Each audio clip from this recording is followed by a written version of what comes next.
Hey, good morning, world. This is part of a new series that I'm doing called Everything You Need to Know.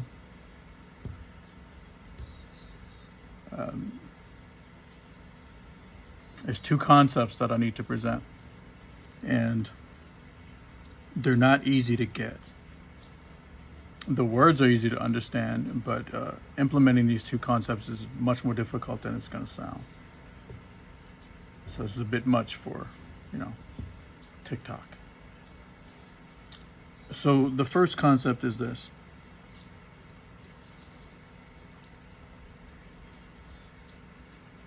Close the gap. When you get an idea, one of the things that separates high achievers and successful people from the rest of us is the speed at which they implement good advice, the speed at which they take action on their ideas. If you study successful people, you'll know that they are decisive. And they're decisive, and that's a function of courage. I forget who said it, but the quote is, successful people make decisions quickly and change them slowly. Unsuccessful people make decisions slowly and then change them quickly. In other words, it takes you forever to pick something, and then when you finally pick it, you switch as soon as you have a problem. But successful people make decisions quickly and then change them slowly. In other words, once I've made a decision, I want to kind of stick to it, because I know I made the decision quickly, and I know that it comes with difficulty that I didn't have time to plan and anticipate. So when I encounter difficulty, that's a part of it. That's the downside of the power of making fast decisions. And when I say fast decisions, I don't mean hasty. One of the things that you need to develop in order to accelerate your decision-making process is you gotta be centered. I cannot stress that enough. You gotta be centered. What does it mean to be centered? Being centered is an ever-present awareness of your values. And it gives you a filter through which you can look at life and you can identify rather quickly whether something is towards or against your values. You gotta know what your values are. You gotta know what you're centered on. If I ask you this, what is the main thing in your life? If you could only take care of one thing, what is that? If you gotta let everything else slide and focus on this one thing to save it, what is that one thing? I'll tell you what it should be. I'll tell you what mine is. It's health.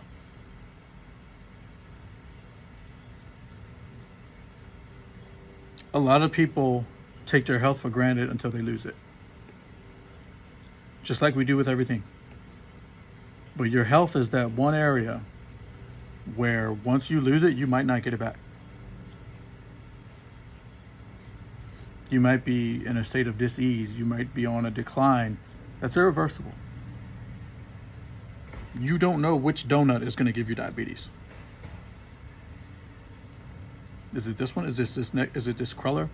Is it this next eclair? Is that the one that's going to give me diabetes? You don't know. So for me, health is my supreme value. And any threat to my health, I threaten it back. I see it as a threat to my entire life, because it is.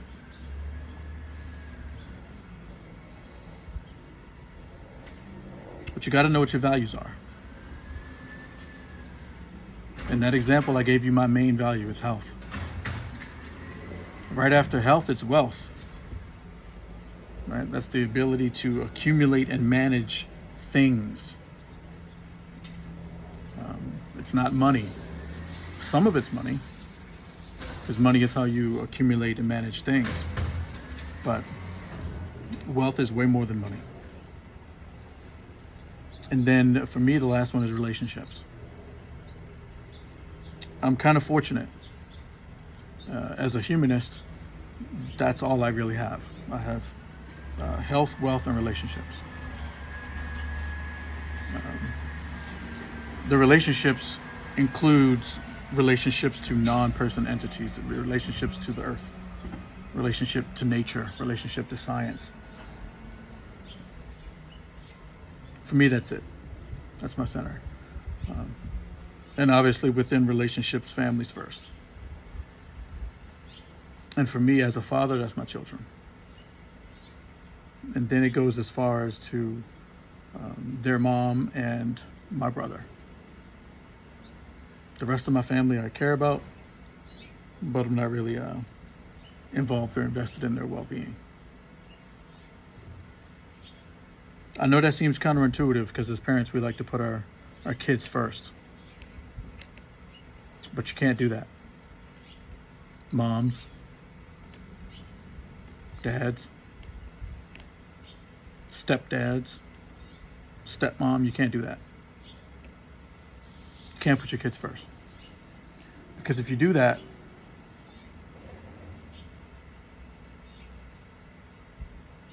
you run the risk of neglecting yourself.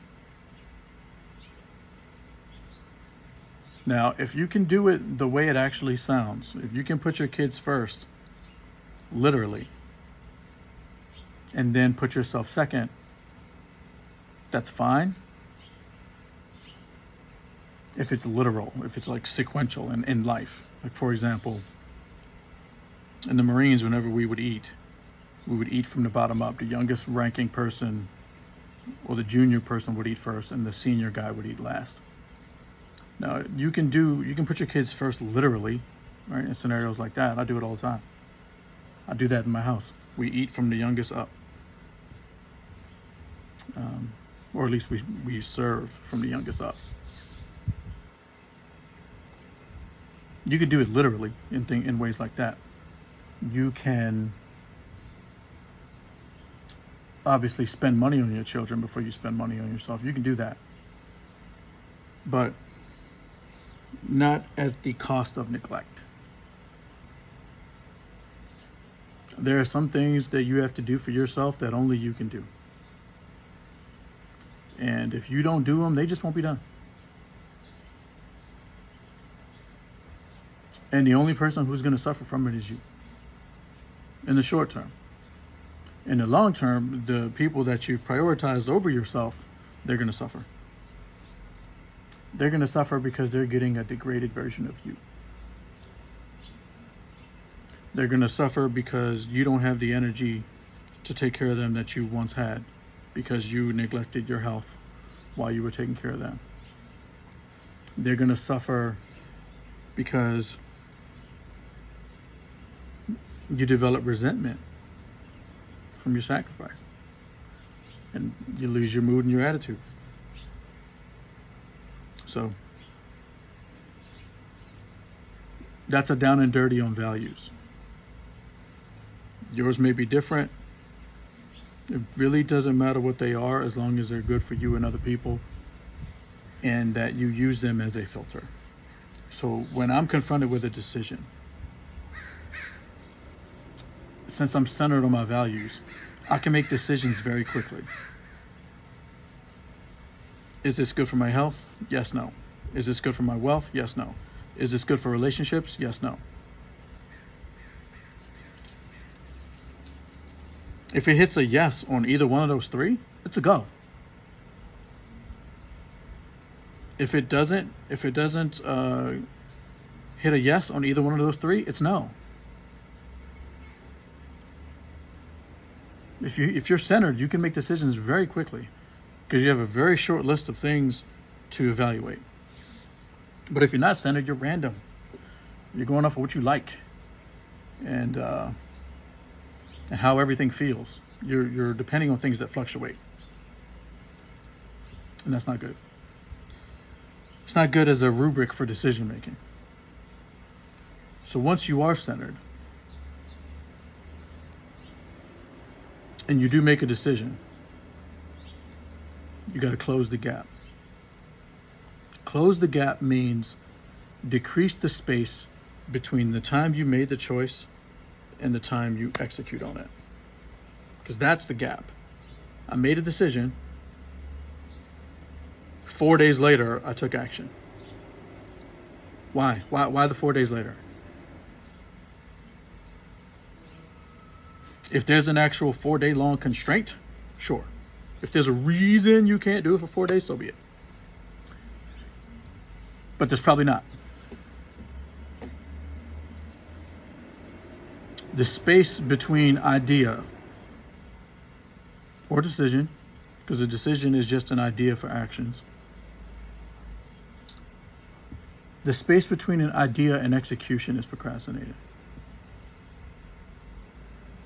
Once you have an idea, once you've made a decision, once you've made a choice,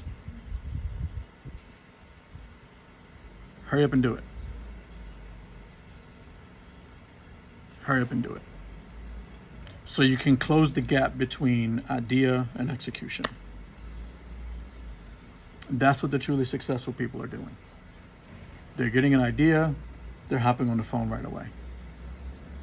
They're getting an idea, they're writing it down right away. They're making a decision, they're executing on it as quickly as humanly possible. While the idea is fresh, while the emotion is high, while the mood is right, they take action. So you'll find yourself moving at a much faster pace than the people around you. And for you, it'll feel normal, but to everybody else, it'll look weird. I said, why are you going so fast? Why not go this fast? There's no value in empty space.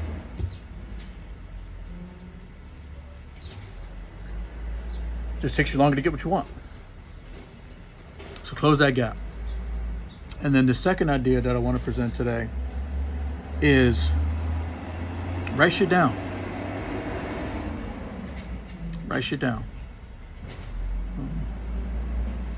In this series, I'm going to cover everything you need to know. It's obviously a personal development series, obviously a personal evolution series. And these ideas need to simmer, so the videos are going to take as long as they take. If you don't have an attention span, I can't really help you anyway.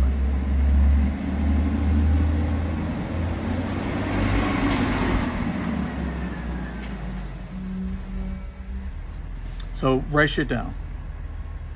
Once you've made a decision, you need to write shit down. And when I'm saying write shit down, on a daily basis, you can execute it a couple ways. Here's the main way that I want to tell you. The first way that you can write shit down on a daily basis is obviously to plan, to think on paper. I like to use a completely blank piece of paper every day. And when I say blank, I mean blank. I mean a notebook with no lines, a sketchbook. For me, it helps because it symbolizes, for a blank page, literally. And I like not having line paper because it's not constrained by the lines. So I organize it how I want to organize it. It also helps for people like, me who draw diagrams and stuff a lot. So that's number one of writing shit down. Take a blank piece of paper from a sketchbook, write out your plan of the day. You write it down and you say, okay, if my day transpires like this, that'd be good. Another way for you to write shit down that's important goes back to the first idea that we talked about closing the gap. Once you make a decision, you probably have a goal in mind. You need to write down the criteria for that goal, including the end date, and then back off and backwards plan to today. Let me explain that. If you have a goal to read a certain book, set a date. And then based on how many pages are in it, decide how much of it you're going to touch every day, or at least every week. So you lay these goals out, and then you lay out small manageable pieces that you can attack. Preferably small manageable pieces that you can attack on a daily basis. You should do something, even the most minor thing, towards all your goals every day, even if it's just updating them on paper. And then when you write shit down, for example, you say, I want to read 50 pages today. One of the reasons that people get depressed is because they don't get a sense of accumulated value. They don't see where their work has gone. So when you write shit down, you need to make a log of your work and your activities. And simply the act of writing it down allows you to trigger the reward mechanism in your brain to generate serotonin of what you're proud of doing. And you'll feel like your work isn't for nothing. This is a lot for a short video, but the principle behind that is externalizing the information. If you're a student in school, when you do math, as everyone knows, once you got the math answer right, they're gonna say what? Show your work. The reason they want to show your work is because they want to prove that you know the process. They want you to externalize the learnings. When you externalize things, you create value. You create value instantly. Upon writing it down, you have created value. You may have already created value, but it may be imperceptible. It may be hard to measure and track and feel a sense of accumulated value. For example, if you're reading on a certain subject and you studied a certain subject, let's say you study it for 10 minutes. After you do that 10-minute study session, you do not have a sense of accumulated value. You don't. After you, and that's even if you learn something. But if you write down, studied, hieroglyphics for 10 minutes, you're kind of saving it in your mind. While you're writing it down, you're giving yourself credit and you're externalizing it. You see something coming out of you. You see yourself producing something. And the most honest thing you can produce is your own words on paper. There's nothing more honest than that. Try to write a lie on paper. Try to write down a lie on paper. Try it. Your brain's gonna malfunction.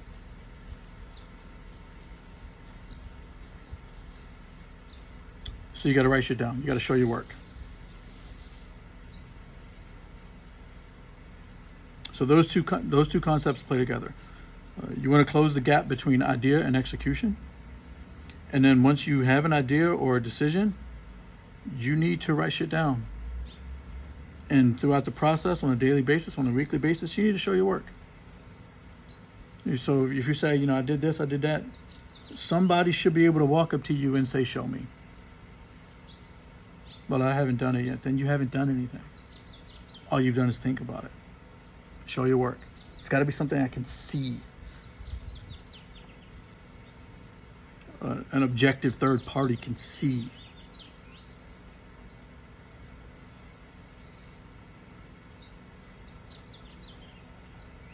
That's not everything you need to know, but it's some of it. I'll see you in the next one.